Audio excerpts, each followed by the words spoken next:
Hi, my name is Zilkin. I go by Hanna, and I'm the author of Blue Mountain Mist. I am doing another entry, and this one is called Turkology or Kurdology. Turkology is very, very old. Kurdology is something this person in this photo opened up. Why is she rated number one? First of all, she decoded evolution. If you read some of the more private notes, it's very, very critical we understand certain things. What is the issue with bringing all the documents out? She was counseled that it doesn't give children any chances.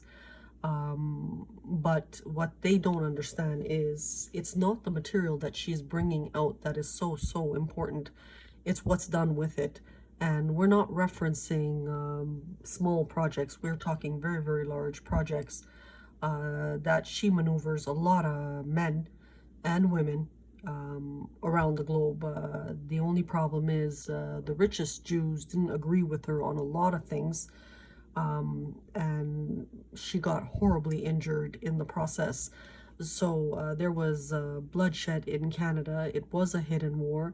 It was really, really horrific. And that is where we are today. So what exactly is Turkology? Turkology is the study of the first linguistics of Earth. What about Kurdology? Kurdology that Hanna opened up is very important because for her, it might even be more valuable than Turkology. And the reason is it's linked to about 20,000-30,000 years of settlement history. Now, China has a lot of goodies. They don't want to expose any of it. For us, when we think of Kurdology, and, it was so powerful, some of the journals that Hanna wrote, it brought armies into Canada. It brought the mob and many other organizations, including the church. So from the perspective of her face, she is the face behind Uber. She is the face behind Animal to Hominid, Linguistic Anthropology, Tuck Journal, which is Intel. She is 2003 chosen for war and war management better ethics. She also is raised by the Black community, and she classifies herself as a Negro. She may look completely fair and white. She doesn't care what she looks like. She knows the Black community probably even more than Anatolia. But how did she learn Anatolian history?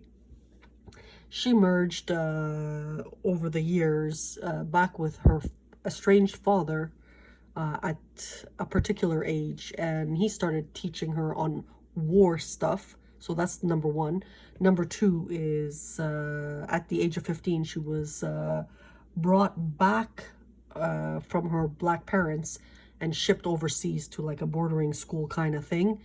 And she picked up on a lot of things over there. Plus, prior to the age of 10, of course, she went and met her grandparents and their stories there and all of that.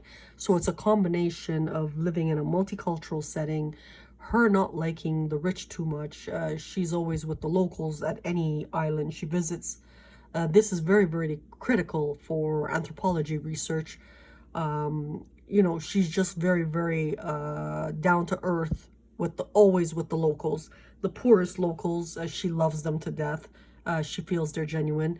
That is where the sources of her information comes in. Now, what's interesting about her, other than the intelligence component, she's also linked to a divine story. So we are trying to separate that divine story from the actual person and bring out the grunge work of setting up certain variances in terms of existence. So, we spent over the course of 100 years, about $1 trillion in setting up urban settings. We don't want these torn down to put fire pits the way China and India planned for Canada, the tit and tat childish maneuver.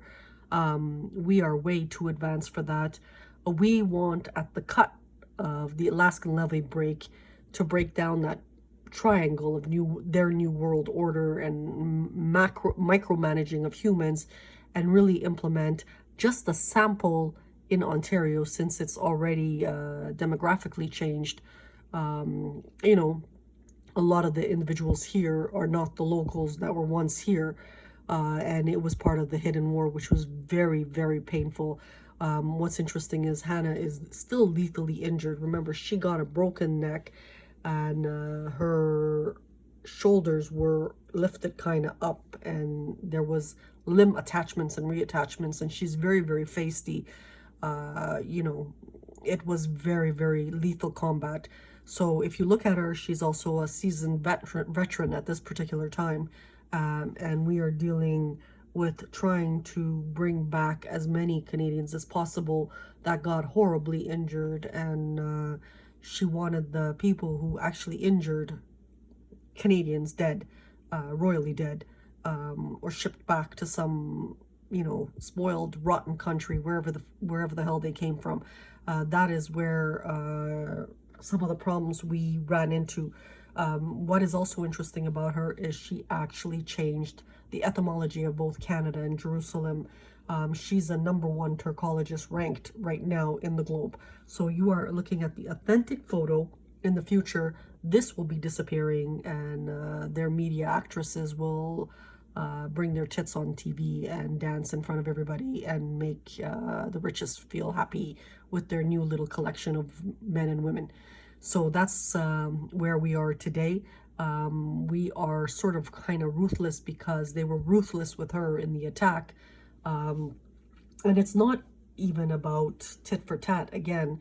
It's just that how she's feeling, because she's sitting on $40 billion right now, and she's mortified at the intelligence level of how primitive they brought in individuals in Canada as new immigrants, and, you know, brought out a lot of the richest people as a vendetta, evil, or whatever. I'm not too sure. But it's absolutely not her fault. It's her brother's release in 1998. He is also up there in the rankings for Turkology. And Hanna and him have not spoken for years. You know, there's a whole story behind that. So this is where we are today. Thank you and have a good day.